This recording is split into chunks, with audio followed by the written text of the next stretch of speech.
في 23 يوليو 2003 قال القائد الأعلى في العراق إنه لا يساوره شك في أن القوات الأمريكية اغتالت نجلي صدام حسين عدي وقصي في معركة بالأسلحة النارية والثقيلة استمرت 4 ساعات في الموصل. عدي الرجل الذي اعتبر المكروه الأول للعراقيين آنذاك، يعتبره البعض مجرما ساديا مجنونا، والبعض اعتبره الشهيد الشجاع والوريث الشرعي لحكم العراق.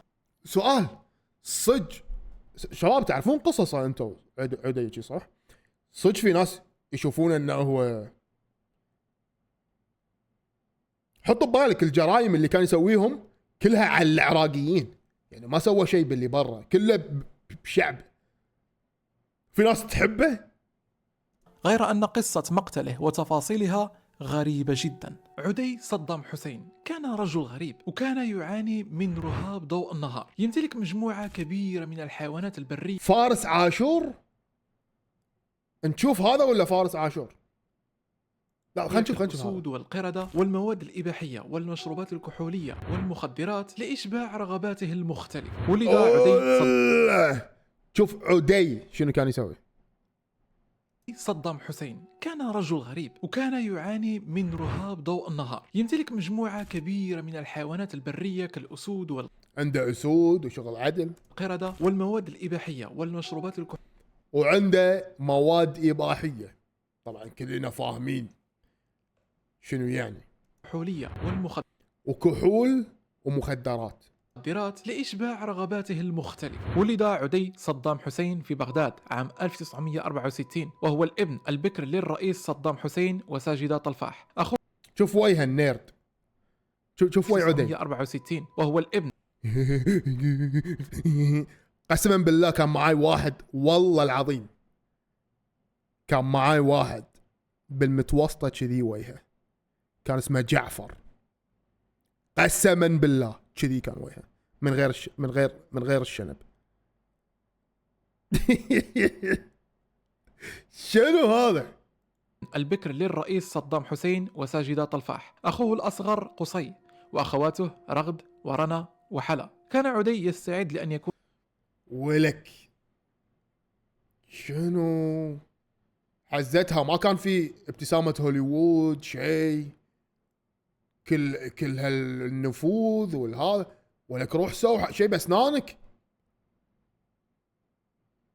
وانا احط وجهي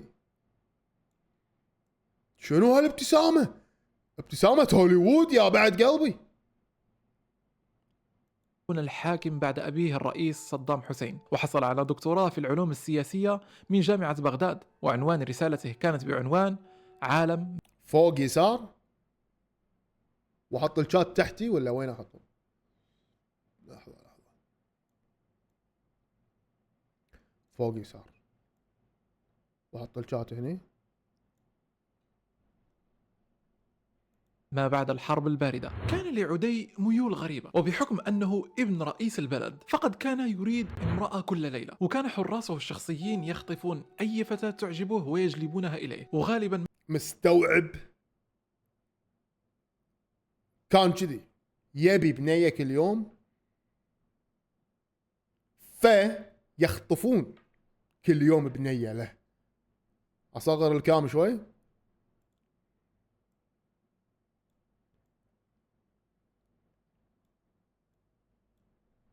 متخيل؟ ما يكن فتيات صغيرات في السن أو نساء من عائلات ثرية في بغداد. وحين يكون الإنسان دكتاتورا فهو يعامل من يحكمهم كالعبيد، ولذلك فهؤلاء النسوة كان يدفع لهم مقابل مادي وكأنهن عاهرات. عام 1983 أراد عدي أن يرقص مع زوجة ضابط في الجيش، لكن الزوج رفض العرض، فقام عدي عدي يبي يرقص مع زوجة واحد من الضباط. ضرب الرجل ضربا مبرحا حتى أنه فقد وعيه وتوفي في وقت لاحق متأثرا بجراحه. وفي حادثة أخرى فشل ضابط في الجيش في تحية عدي بالشكل الرسمي، فقام بسحب بندقيته وأطلق النار على الضابط دون تردد. في إحدى المرات كان هناك زوجين يقضيان شهر العسل في منتجع الحبانية في العراق، عندما اكتشف عدي العروس الجديدة أعجبته وأصر في لحظتها على خطف المرأة وأجبرها على دخول غرفته، وقيل أن عدي عاملها بوحشية ثم اغتصبها. خرج عدي بعد ذلك من غرفة النوم وسكب لنفسه كأس من مشروب كحولي وبدأ يتحدث مع حراسه الشخصيين. سمع الرجال بعدها صرخة شديدة. عندما اقتحموا غرفة النوم اكتشفوا أن المرأة قد ألقت بنفسها من الشرفة وسقطت من 6 طوابق وتوفيت على الفور. استمتع عدي بالبحث عن أساليب التعذيب المختلفة عبر التاريخ من خلال الإنترنت، وأشار أحد المقربين من العائلة إلى أن اليوم الذي تعلم فيه عدي كيفية استخدام الإنترنت أصبح يعرف باسم اليوم الأسود للعراقيين. كان لعدي قردة أليفة اسمها لويزا، كان يجبر رواد الحفل والأصدقاء المخمورين على حد سواء على الدخول إلى قفص الحيوان، وبحسب ما ورد كانت لويزا شرسة وتهاجم الضيوف الذين ألقوا في قفصها. كما قام حراس شخصيون سابقون بتفصيل قفص للقرود حتى تتمكن الحيوانات من مشاهدته وهو يعتدي على النساء. عندما شغل عدي منصب رئيس اللجنة الأولمبية العراقية، تخيل معي أنه تم حبس وسجن وضرب الرياضيين الذين لم يفوزوا بأي ميداليات. تعرض لاعبو كرة القدم للضرب بالعصا في أخمص قدميهم، وصدرت تعليمات ضدهم بإجبارهم على ركل كرة من الإسمنت. حرض عدي على مثل هذه العقوبات عندما لم يصل الفريق إلى النهائيات كأس العالم 1994. بعد وفاة عدي كشف عضو بالمنتخب الوطني العراقي لكرة القدم مدى سوء معاملة عدي، وأكد حبيب جعفر أن عدي استخدم أساليب الإذلال مثل حلق رؤوس الرجال أو البصق عليهم، بالإضافة إلى الاعتداء الجسدي بالضرب والصعق بالصدمات الكهربائية. الانتفاضة ضد صدام حسين بعد حرب الخليج الأولى لم تكن بلا عواقب، فقد قام عدي بزيارة السجناء الشيعة وتم القضاء على نصفهم، أما الباقون فقد تركوا في زنازينهم مع الموتى كشكل من أشكال التعذيب النفسي، وتم إطلاق سراح الناجين فقط لنشر ما شاهدوه لإخافة العراقيين الآخرين ومنع انتفاضات مستقبلية. في أكتوبر 1988 عدي هذا الولد تقولك شنو هذا؟ أثناء حفلة تكريمية لسوزان مبارك زوجة الرئيس المصري السابق والراحل جمال مبارك، قتل عدي حارس والده الشخصي كامل حنا، وكعقاب له طلب والده صدام حسين من القضاء أن يقول قراره. القضاء ووزير العدل كانا محرجين، وقرر والده صدام حسين إعدامه، لكن والدته ساجدة أرسلت مبعوثا دون علمه إلى الملك حسين بن طلال الذي على الفور أرسل رسالة لصدام يطلب منه العفو عن عدي، وأقسم أن لا يزور العراق إن لم يستجب لطلبه، فاضطر وفقا للتقاليد العربية العفو عنه، شرط أن يعفو عنه أهل الضحية. اعتقد صدام وآمن أن ابنه عدي شخص غير مستقر، وعليه قام بنفيه إلى سويسرا لفترة من الوقت كنوع من العلاج، لكن طرده السويسريون إلى بغداد بعد أقل من شهر لأنه فعلا كان إنسان غير سوي نفسيا. بعد أن تذكر عدي أن زميله القديم في الكلية شوف، لا أحد فوق القانون، مبلى إذا أنت ولد الرئيس وعرفت مبلى لديه سمات مظهرية متشابهة له، قرر أنه يعرف بالضبط ما سيكون بديله الذي سيقلل الأخطار التي تلاحقه. كان يدرك عدي يرقص وضعه في العراق وبأن لديه أعداء، ولذلك كان يرى أنه يجب أن يملك بديلا. كان البديل هو لطيف يحيى، عمل كضابط في الجيش العراقي في الثمانينيات. عندما تلقى رسالة بأن عدي حسين يريد لقاءه ذهب إلى القصر في بغداد، وبهت عندما سمع المنصب المعروض عليه. في البداية قيل ليحيى أنه يتمتع بحرية رفض العرض والعودة إلى الجيش. رفض يحيى فعلا العرض، لكن لم يتوقع عدي بأن يحيى سيرفض عرضه، ليجد الرجل المسكين نفسه مسجونا في زنزانة في سجن الأحمر بدون مرحاض أو سرير للنوم. قال عدي ليحيى أنه سيجعل منه طعاما لكلاب برية، وستتعرض أخواته الصغيرات للاعتداء الجنسي إذا لم يصبح بديله وعميله الخاص. طبعا قبل لطيف يحيى الوظيفة مرغما. أجبر لطيف يحيى على دراسة جميع التفاصيل الشخصية الخاصة بعدي، وقال أن الأمر يشمل أيضا الجراحة التجميلية وكذلك العزلة عن حياته السابقة. كان عليه أن يتقن سلوكيات عدي وعاداته الغذائية ووقفته وحتى قسوته. عدي وأثناء فترة من فترات حياته تعرف على فتاة فرنسية اسمها كاميل. كان لقاء كاميل مع أكثر رجل مكروه في النظام العراقي السابق يخيفها بشدة، لدرجة أنها لم تخبر أي أحد خصوصا عائلتها بهذا الأمر إلا بعد أن توفي عدي، حيث تقول كاميل بالحرف: أشعر وكأن عقربا قد سحق. كانت كاميل وهي فنانة فرنسية في العشرينيات من عمرها سنة 1999 عندما تلقت دعوة للانضمام إلى مجموعة صداقة فرنسية متجهة إلى بغداد. رحلة كاميل سرعان ما تحولت إلى كابوس، منو مصور هالصورة زين؟ شنو هذا؟ قاعد يبوسها القبي. حيث تقول بالحرف: لحظة وصولنا وضع التلفزيون العراقي ميكروفونا تحت أنفي وسألني عن رأيي عن أنظمة العراق السياسية. أخبرها قبلها قائد المجموعة أن هناك أجهزة استماع في كل مكان، وكان عليها أن تتحدث بحذر شديد عن أي شيء يخص العراق. تقول كاميل أن الأمر كما لو أنهم يسيرون في لا تنسى الأغنية إن شاء الله، إن شاء الله عقب الفيديو هذا نحط الأغنية. قفص نمر. أخبرت أن عدي معروف بأنه يحب الفتيات الصغيرات والجميلات جدا، وأنه يريد أحيانا الاحتفاظ بهن. كانت مجموعته المكونة من 30 شخصا في ناديه الخاص، وحوالي الساعة 9 مساء قيل لكاميل بالحرف: لقد تم اختيارك لتتناولي العشاء مع عدي وعمته في قصره. تم إعادتها مع أجمل 3 نساء مو ديدي أبستين يا بعد قلبي في المجموعة إلى فندق الرشيد، وطلب منهن ارتداء الملابس. في قصر عدي فتح أبواب السيارة رجال يرتدون ملابس غريبة ومسدسات مدسوسة في أحزمة الخصر. المدخل تم تجهيزه بآلات للأشعة السينية وممر يشبه القبو، حيث لا يفتح الباب الثاني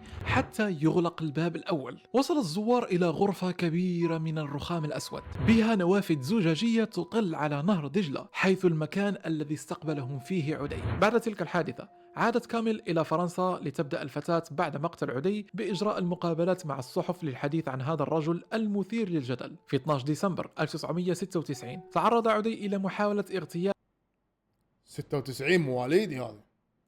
خططها رجل اسمه سلمان شريف. فبينما كان يقود عدي سيارته البورش الغالية في حي المنصور، فتح مسلحان النار بناء على أوامر شريف من بندقيتهما من طراز كلاشينكوف، حيث تم إطلاق 50 رصاصة. أصيب عدي ب17 رصاصة. نقل على إثرها إلى المستشفى. التشخيص الأولي لحالته كان الشلل والضعف الجنسي مدى الحياة، إلا أنه تعافى. ايه هذه إشاعة طلعت عنه وكان يعصب لما يقولون ان انرمى بالمناطق شو اسمه الحساسه، فيعني المناطق الحساسه ولت، فالبنات اللي كانوا ياخذهم وشي يخلصون يطلعون ويقولون السالفه انه هي ترى ما يقدر، فاي احد يقول عنه انه ما يقدر يذبحه. منطقي على شخصيته اكيد، على كل هالطغيان اكيد عنده مشكله هني. في النهاية على الرغم من أنه أكمل حياته بآلام شديدة، لم تكن تلك المرة الأولى التي يتعرض فيها للاغتيال، ولكن تلك المرة تحديدا خرج منها حيا بمعجزة. أما أفراد المجموعة فقد ألقي عليهم القبض في الأردن في قضية مختلفة تماما، وتم تسليمهم فيما بعد إلى أجهزة الأمن العراقية، واعترف أحدهم ببعض التفاصيل تحت التعذيب. في سنة 2003 نستطيع أن نقول عليها أنها السنة التي غيرت وجه العالم للأبد، سنة اجتياح القوات الأمريكية العراق. ومنذ فترة طويلة وأنا أفكر في تصوير حلقة موضوعها الأساسي هو كيف غيرت حرب العراق وجه العالم للأبد. اضغط لايك للحلقة لنرى كم واحد متحمس لهذا الموضوع. إذا وجدت أكثر من 50,000 لايك أعدكم سيكون الفيديو هذا الأسبوع. غزت القوات الأمريكية العراق سنة 2000. تدري شنو؟ عن خير العيشة إذا صدق مو صدق كنت أصير لو ميت أحسن. يعني هذا من أساسيات الحياة. فاك 2003 متعهدة بإسقاط نظام صدام حسين وتدمير الفيديو الإلقاء ممل، قاعد أمل.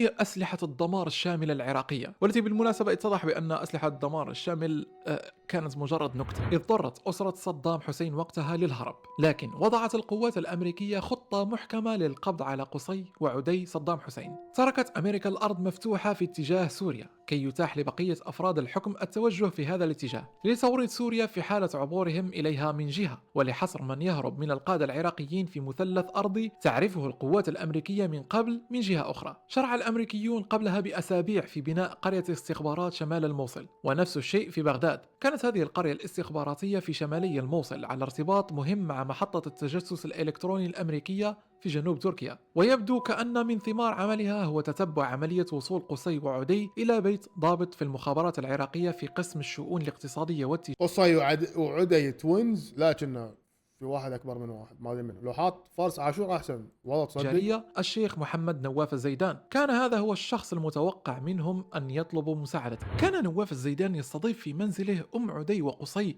ساجدة طلفاح وبناتها. أما عدي وقصي فقد كان يختبئان في مزارع في الراشدية، وهي مزارع تابعة لوزير الإعلام السابق لطيف أنصيف الجاسم. أحيانا كانوا يختبئون في بيت في الحبيبية القريبة من مدينة الصدر الشيعية لكي لا يتوقع أي أحد.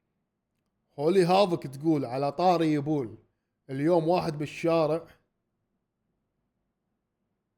هندي يبي يكسر خاطري فقرر يرفع قميصه ويوريني كيس البول اللي معلقينه عليه. كسر خاطرك ولا لا؟ انزين انه نفع ولا لا؟ شنو وراك؟ انت حاليا ضحيه. انت حاليا صار لك شو اسمه سكشوال هراسمنت. شنو هذا؟ تحرش اي صدق. شنو هذا؟ المكان الذي سيكونون فيه. عرفت القوات الأمريكية بالأمر فقبضت على نصيف جاسم. في ذلك الوقت هرب الأخوان عدي وقصي إلى مدينة ديالي لأنهم اعتقدوا أن نصيف سوف يتخلى عنهم، وبذلك لم يبقى أمامهم إلا اللجوء إلى بيت محمد الزيدان. خطة أبناء صدام حسين كانت كالتالي: وسطاء يقومون بحمايتهم، ومن ثم ترتيب لقائهما مع والدتهم، ثم ترتيب أمر هروبهم إلى تركيا أو سوريا، وأمام جائزة كبيرة من القوات الأمريكية وهي حقيبة بمئات الآلاف من الدولارات. أخبر الزيدان عن مكان أبناء صدام حسين أخيرا. كان حبل المشنقة يقترب أكثر وأكثر من عدي وقصي. اقتربت القوات الأمريكية من الفيلا التي يختبئان فيها حوالي الساعة 10 صباحا، مما أدى لاندلاع معركة بالأسلحة النارية. كان هناك 4 أشخاص محصنين في شقة بالطابق الأول، وهم مصطفى، قصي، عدي، ورابع شخص مجهول. البعض يعتقد بأنه حارس شخصي طبقا لمسؤول عسكري. فقد اتخذ الرجال الثلاثة مواقعهم في حمام داخل المبنى، حيث كان لديهم خط ناري في الداخل. الشخص الرابع وهو ابن قصي اختبأ في غرفة نوم خلف المبنى. تم وصف هذا الهجوم من قبل القوات الأمريكية بأنه عملية تطويق وطرق، وقد تم تطويق المكان من الخارج، وطالبهم الجنود من خلال مكبرات الصوت بالاستسلام، وهم يقولون أن المكان بكامله محاصر. لكن الرد جاءهم من داخل المبنى بإطلاق النيران. بدأت القوات الأمريكية بإطلاق النار على الطابق الأول المغطى بجدران سميكة وزجاج مضاد للرصاص. وقيل أن 4 جنود أمريكيين أصيبوا في الهجوم الأول، وتم إجلاؤهم بواسطة مروحية. خلال الساعتين التاليتين واصلت القوات الأمريكية إعداد الهدف على حد تعبير الجنرال سانشيز بشن هجوم على غرفة الطابق الأول المحصنة باستخدام القنابل اليدوية. عموما وذبحوهم بعدين. انا عارف باقي القصه، بس يقولك شوف اسلوب الحياه اللي كانوا عايشينه. يغتصبون، يخطفون بنات، مخدرات، خمر. شنو؟ ماني اند باور. هذه النتيجه. يقول لك ترى يمكن بالتاريخ الحديث هذا عدي يمكن من أسوأ الناس ترى بالتاريخ الحديث. ايش كثر ذبح ناس، ايش كثر خطف ناس، ايش كثر عذب ناس، ايش كثر. بس ما حيتكلم عنه هالكثر. ترى الاعلام وهالسواف مو مغطين عنهم هالكثر. انا سمعت القصه يمكن قبل اسبوعين او 3 اسابيع من اجانب جيش امريكي يسولفون عن قصي. يقولون انه ترى من أسوأ الناس اللي مروا علينا. الجيش الامريكي يقولون اللي تعاملوا مع الكارتيل، تعاملوا مع بن لادن، تعاملوا مع مايمنو. يقول قصي من أسوأ الناس اللي تعاملنا معه. يعني لما شفنا شنو مسوي، من أسوأ الناس بالارض. يعني ابو صدام شنو متوقع؟ اي بس يعني ابو صدام، يعني صدام لما تشوف السلبيات مالوته انه كان يغزي الدول، يعني هاي امور سياسيه، امور حربيه، امور مو يعني فهمت؟ مع انه هم يعني صدام يخلي الناس ترقص ويعذب وما شنو. شوف السلام. لحظه خل نسمع الاغنيه اللي يبينا نسمعها. الاخو شنو كانت الاغنيه يا بعد قلبي؟ نفس الشيء صدقين صح اتوقع نفس الشيء. بس انه فهمت يعني هذاك على الاقل هذاك الرئيس شكو ولد الرئيس